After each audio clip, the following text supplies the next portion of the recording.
Et bonjour, salut à tous. Aujourd'hui, on va parler du Steam Deck principalement. Une grosse annonce de la part de Valve, hein, quelque chose qui nous attend. On va regarder dans la globalité ce que c'est, dans les specs techniques, ce que ça donne. Moi, j'ai pu suivre Valve ces dernières années et je vous en dirai un petit peu plus. Des bonnes nouvelles, principalement. Et puis voilà, donc on est sur un format qui va être assez court et au moins je rassemble toutes les informations autour de ça pour que vous n'ayez pas à aller chercher partout. Si vous n'en avez pas entendu parler, il n'y a pas eu de vidéo trailer, mais juste une page qui le présente et une prise en main par IGN qui ont eu une exclusivité. Sur ce, c'est le début de la troisième vidéo, le troisième podcast sur les actualités tech et jeux vidéo avec Matt.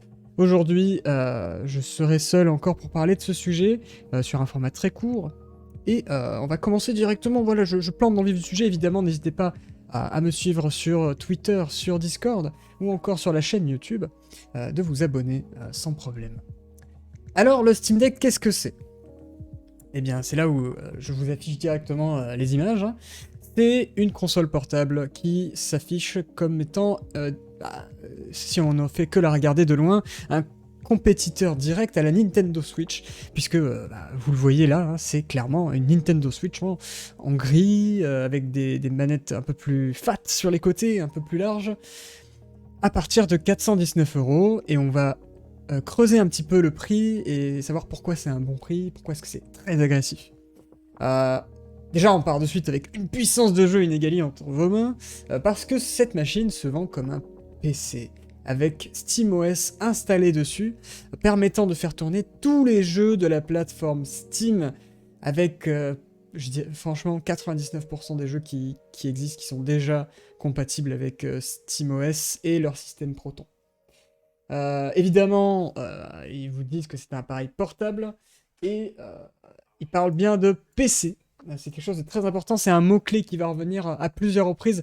Il vous explique donc que vous retrouverez tout ce que vous trouvez de pratique d'un PC sur cette plateforme. Je rappelle aussi que c'est une plateforme qui va se vouloir ouverte par la suite, et donc n'importe quel constructeur pourra utiliser SteamOS et ce format de console, on va dire, pour créer leur propre plateforme de vente. Alors, on verra ça un peu plus tard. Donc ici, on a du gameplay de Jedi Fallen Order. C'est super important. Enfin, sans déconner, on est sur un jeu AAA qui tourne avec des graphismes élevés, d'après, attention à ce qui est dit, hein, sur quand même une console portable, hein, toujours. Mais du coup, qu'est-ce qui fait que vous allez acheter ça plutôt qu'autre chose? Il nous dit que c'est une console ultra puissante, qui fait tourner les derniers jeux AAA avec une qualité incomparable. Bah oui, ça on l'a vu juste à la vidéo au-dessus.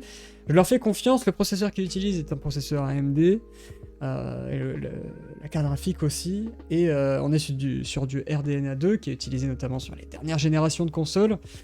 Donc moi, franchement, je leur fais confiance sur ça. Niveau puissance, ça devrait aller. Niveau confort, alors là on a un petit pic à Nintendo évidemment, comme à chaque fois.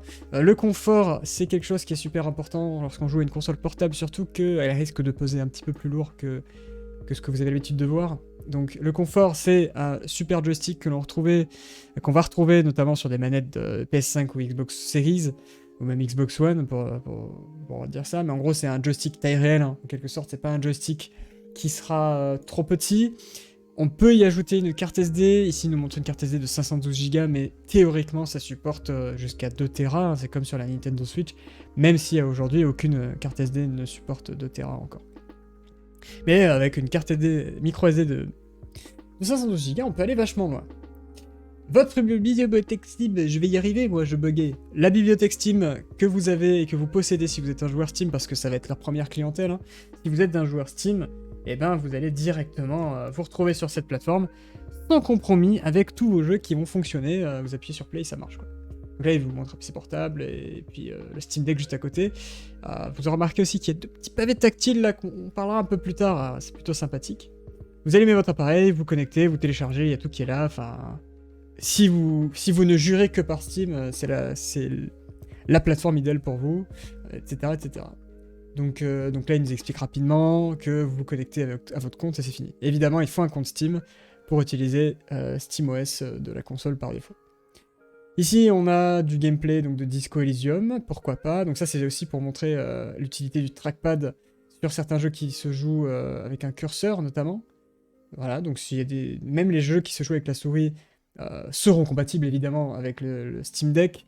Il a été réfléchi pour ça, et ça fait très longtemps que Valve réfléchit à un contrôleur qui fonctionnerait même pour les jeux PC qui sont pas contrôlables à la manette.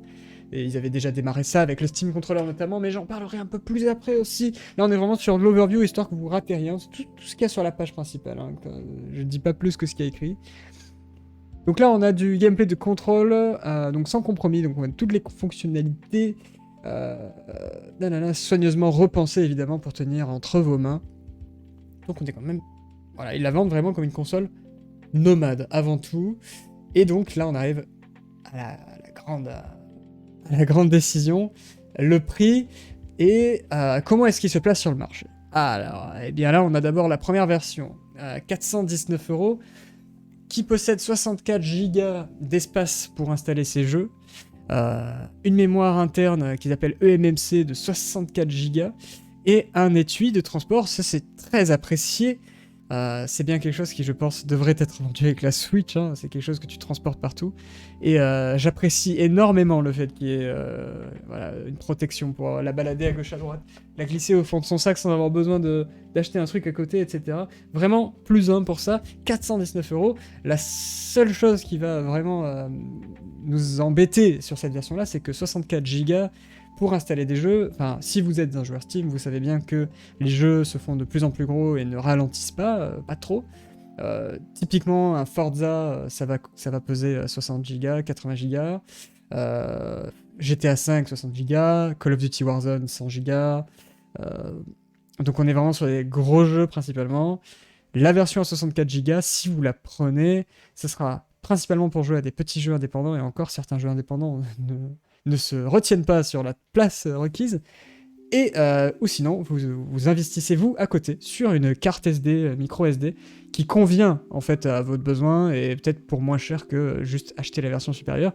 Ça risque d'être un choix vraiment très intéressant, ou alors vous possédez déjà une carte micro SD chez vous qui fonctionne très bien, vous utilisez une pour la Switch et peut-être que vous pourrez utiliser pour les deux, je sais pas. En tout cas, la version à 419 €, c'est vraiment donné pour la technologie que c'est et pour la puissance de calcul que ça fournit, puisque ça reste un PC. C'est-à-dire que vous pouvez utiliser des applications de PC aussi dessus. Il y a une version à 549 € qui propose du coup 256 Go en NVMe. Donc là, on est vraiment sur un SSD ultra rapide qui va aller chercher vers les performances de la PS5 et la Xbox Series X. 256 Go, c'est vraiment beaucoup plus confortable pour installer ces jeux sans trop réfléchir, même si vous êtes un très gros joueur. Et ben alors là, vous allez être vite limité par la taille de vos jeux, ça c'est certain. 256 Go, c'est pas dégueu, et on rappelle que le format portable, il est apprécié pour les jeux, on va dire, plus... Enfin, moi, je le vois comme ça, pour des jeux plus indépendants, plus petits, et c'est pour des petites expériences. Généralement, si vous jouez à Call of Duty Warzone, ce sera peut-être pas votre plateforme favorite, quoi, pour jouer. Même si, ça, à tous les coups, ça le fera tourner, quoi. On a un stockage donc plus rapide, un étui de transport qui est toujours là, et un bundle, voilà, un badge pour la communauté Steam, etc. Donc pourquoi pas. Donc ça, c'est pas trop mal. Ça reste quand même un saut en prix qui est quand même conséquent, mais le NVMe, ça se comprend. Mais je pense que ce sera même... je pense que les gens vont en général choisir cette version-là, puisque 256 Go, on dit pas non. Et ensuite, il y a la version à 679 €, donc avec 512 Go de RAM. Oula, pas dire ça. Avec 512 Go. Disque interne SSD NVMe de 512 Go. Donc ça, ils ont indiqué que c'est un stockage qui était encore plus rapide que le NVMe de la version juste en dessous. On a une vitre anti-reflet. Alors ça, c'est cool. C'est dommage qu'il soit que sur la plus haute version. Et je pense que c'est aussi la seule raison pour laquelle vous allez acheter ça. Un étui de transport exclusif. Donc il doit y avoir une version premium, et vous aurez un thème en plus du bundle de la communauté Steam, qui est sympa. On a tout vu sur le Steam Deck, vous savez tout maintenant. La vraie question, c'est côté technique. Alors, côté technique, laissez-moi vous surprendre. Hein. Donc du côté matériel, donc là on a des petits schémas qui devraient s'afficher, si j'ai bien suivi. Ah, c'est pas ici, c'est là. Les caractéristiques techniques. Ah non, c'est du deck. Dommage! Mais je vous montrerai un petit peu plus tard si jamais je le retrouve pendant... Parce que oui, je tourne en live. Voilà, je fais des petits lives, moi, quand je fais mes petites annonces. Donc, sur tout ce qui est du Steam Deck, donc là, je vais aller par ici. Ah, mais c'est juste là, voilà, je me suis perdu. On a tout ce qui est ici. C'est-à-dire, on a l'équivalent d'un Steam Controller. Le Steam Controller qui, si vous ne le connaissez pas, était la tentative de Steam de faire une manette qui fonctionnerait pour tous les jeux sur ordinateur. On voit qu'ils ont beaucoup appris de ce qu'ils ont déjà produit pour en fait le rajouter ici. Ici on a à l'avant, donc on a les sticks analogiques, boutons comme vous le voulez. Là ce qu'il y a de nouveau surtout c'est le bouton Steam et le bouton accès rapide. Tout le reste c'est les boutons d'une manette de Xbox avec les trackpads supplémentaires qui peuvent être utilisés à souhait et paramétrés comme vous le souhaitez. En plus d'avoir un gyroscope intégré et un écran tactile, sur le dessus on a pas beaucoup plus que ce que vous vous attendiez d'avoir. C'est une Nintendo Switch mais le port USB-C est en haut.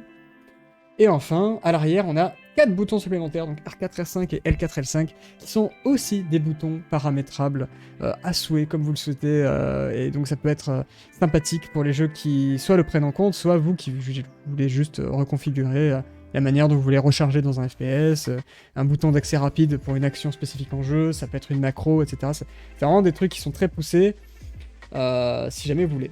Sinon, côté technique, comme je l'ai dit auparavant, on a vraiment un processeur et une carte graphique AMD qui se veulent overall à hauteur de ce qu'on retrouverait en puissance sur une PlayStation 4, mais avec 8 ans de génération de processeurs dans les dents.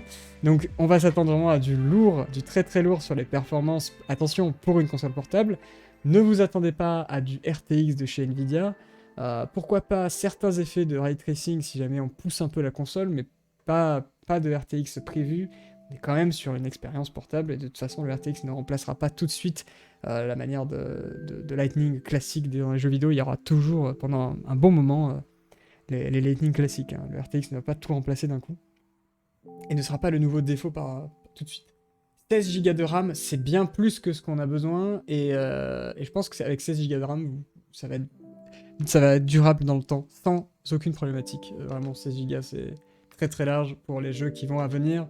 Ici, on a la capacité qui est expliquée, donc avec les 3 versions de SSD que vous pouvez en recevoir.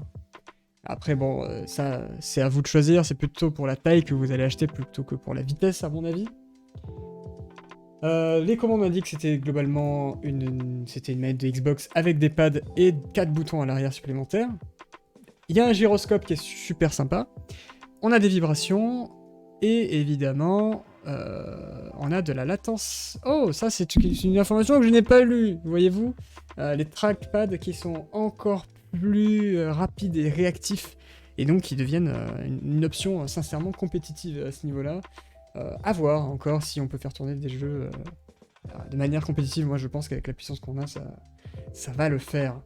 1280 par 800, c'est la résolution de l'écran, donc globalement vous pourrez faire tourner vos jeux en 720p. Sur un petit écran, c'est absolument pas gênant, et c'est pour ça d'ailleurs que la console est capable de faire tourner des jeux en élevé en 720p. Maintenant, si vous la connectez à un écran externe, parce que oui, vous pourrez faire ça, à voir comment elle va se comporter pour des écrans peut-être 1080-60, ou encore même 144 Hz, eh bien on verra comment ça tiendra. Mais si vous jouez principalement en mode nomade, la console se veut outrement puissante pour la résolution qu'elle a sur son écran de base.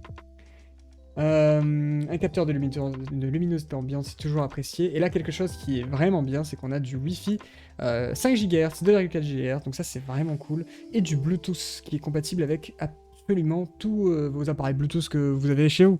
Casque, AirPod, manette Bluetooth si vous jouez à plusieurs dans un salon, etc. Vous pouvez connecter ce que vous voulez dessus, c'est quelque chose qui manque à la Switch, le Bluetooth. Alors, en tout cas, le Bluetooth ouvert à ce niveau-là pour qu'on connecte un petit peu ce qu'on veut, notamment un casque sans fil. C'est vraiment genre trop bien d'avoir un casque sans fil, sans déconner.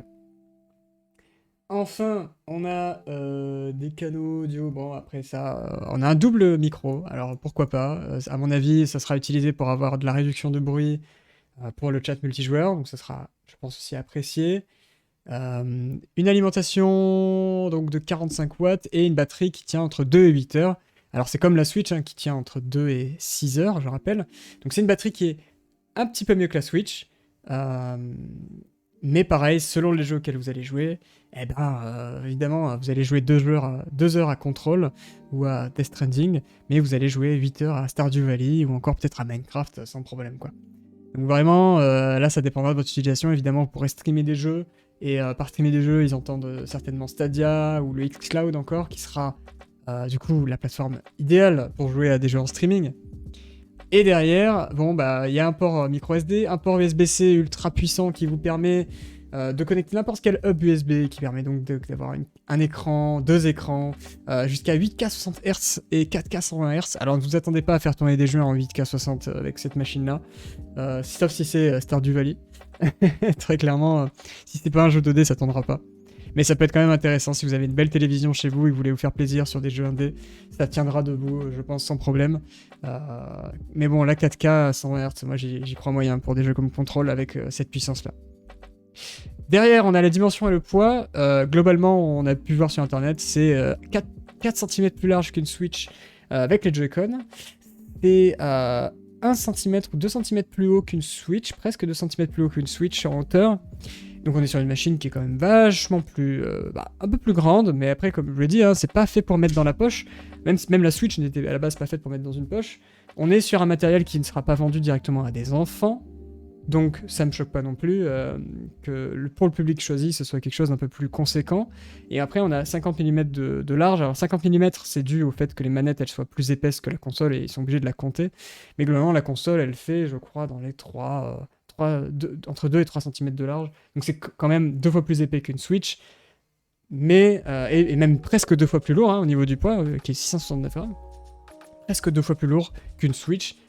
On verra ce que ça donne pour ce qu'ils appellent longues sessions de jeu, parce que ça reste quand même assez lourd. Évidemment, on a SteamOS qui sera préinstallé dessus. SteamOS 3.0 est basé sur Linux Arc, et ça c'est une bonne nouvelle, Linux Arc étant genre ceux qui s'y connaissent, une version de Linux extrêmement légère, et donc il va laisser la place aux performances pour votre jeu.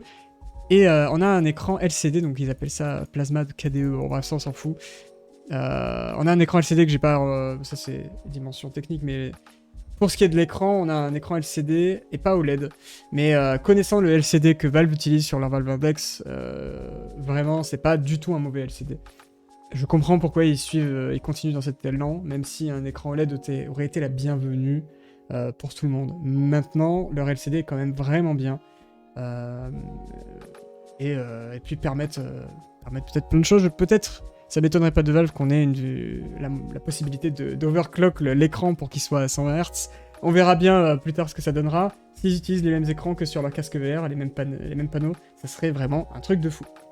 Au final, vous pouvez la réserver. Il faut payer 5 € pour la réserver. Ça ouvre aujourd'hui à 19h, au moment où je poste cette vidéo. Vous pouvez directement aller la réserver. Donc là, je recorde un petit peu avant 19h. Il faut poser 4 €. Alors ça c'est pour éviter que les gens et les bots sur internet, les scalpers achètent des centaines de consoles pour les revendre à 2 fois son prix. Valve sont au courant du fait que les cartes graphiques et les processeurs ça se fait doubler de prix en ce moment, donc c'est pas... Enfin pour moi je trouve que c'est complètement une bonne nouvelle qu'ils prennent des mesures pour éviter que ce soit des bots qui achètent les machines. Et donc, devant cette page d'achat, est-ce que vous allez l'acheter Si vous faisiez partie... Moi, je pense qu'il y a plusieurs situations pour lesquelles ça peut être intéressant. Si vous êtes un joueur Steam, c'est un produit intéressant. Si vous n'êtes pas un joueur Steam, ça reste intéressant, mais sans plus. Je vais vous expliquer pourquoi, quand même. Si vous êtes un joueur Steam, ça sera le produit idéal pour vous si jamais vous n'avez pas de PC de jeu. Ou alors un PC de jeu qui commence à se faire très vieux et que vous n'avez pas forcément l'argent pour mettre dans un nouvel ordi. C'est vraiment... très agressif, et selon les jeux auxquels vous jouez, ça va être très bien pour vous. Si vous avez de quoi le connecter à un écran, un clavier souris, ça devient un ordinateur, et ça peut vraiment devenir une option solide à mettre dans votre sac à dos tous les jours. Pour faire des LAN aussi, ça peut être intéressant, d'avoir son PC qui rentre dans un petit sac comme ça, dans une poche, et arriver en LAN, vous pouvez jouer avec vos potes comme ça peut être sympa, même si c'est quand même très spécifique de jouer en LAN avec ça quand même. Si vous l'achetez, c'est parce que vous voulez une alternative à la Switch, mais que vous voulez pas une Switch aussi. C'est-à-dire vous voulez une manière de jouer de manière portable, mais la seule option sur le marché c'est la Switch, mais malgré tout, enfin, vous n'êtes pas attiré par les jeux Nintendo spécifiquement. Vous, ce que vous voulez, c'est jouer à Death Stranding, c'est jouer à Horizon Zero Dawn, mais vous voulez pas jouer dans votre salon, ou vous pouvez pas jouer dans votre salon, et vous voulez une version, voilà, vous êtes attiré par ce format portable. Ça, c'est la machine pour vous, très clairement. Ça peut être aussi très intéressant si c'est votre premier ordinateur. Si vous voulez acheter un ordinateur à votre enfant, à votre adolescent, qui est un peu joueur, qui joue à Fortnite ou Minecraft, qui joue à des jeux comme ça, qui sont des jeux qui seront jouables évidemment sur le Steam Deck. Oui, ça sera un bon investissement, une machine ultra puissante pour sa taille, et encore une fois, peut se brancher à un bureau si jamais il en a besoin pour travailler, ça marchera aussi. Moi, je pense que ça peut être une bonne chose aussi. Derrière ça, il y a tellement ça se place un peu n'importe où, mais en même temps, c'est quand même un public assez niche, faut pas l'oublier, qu'ils le vendent comme un PC parce que vous pouvez installer Windows dessus. Mais Windows ne sera pas déjà installé dessus, ce sera à vous de faire les démarches, qui seront certainement expliquées par Valve, hein, mais ce sera à vous de faire les démarches, acheter une licence Windows, puis installer Windows sur le Steam Deck. Ils ont dit à plusieurs reprises que Windows peut être installé sans problème dessus. Ça reste quand même une démarche supplémentaire à faire lorsque vous achetez la machine. Et ensuite, quel coût de performance est-ce que ça va autant bien marcher qu'avec le Steam Deck sur les mêmes jeux? Et une question aussi qui se pose, parce qu'il y en a certains parmi vous qui sont des bricoleurs du dimanche et qui voient en cette machine vraiment une bête pour l'émulation notamment. L'émulation peut être vraiment ce qui va vous faire acheter le Steam Deck, très sincèrement.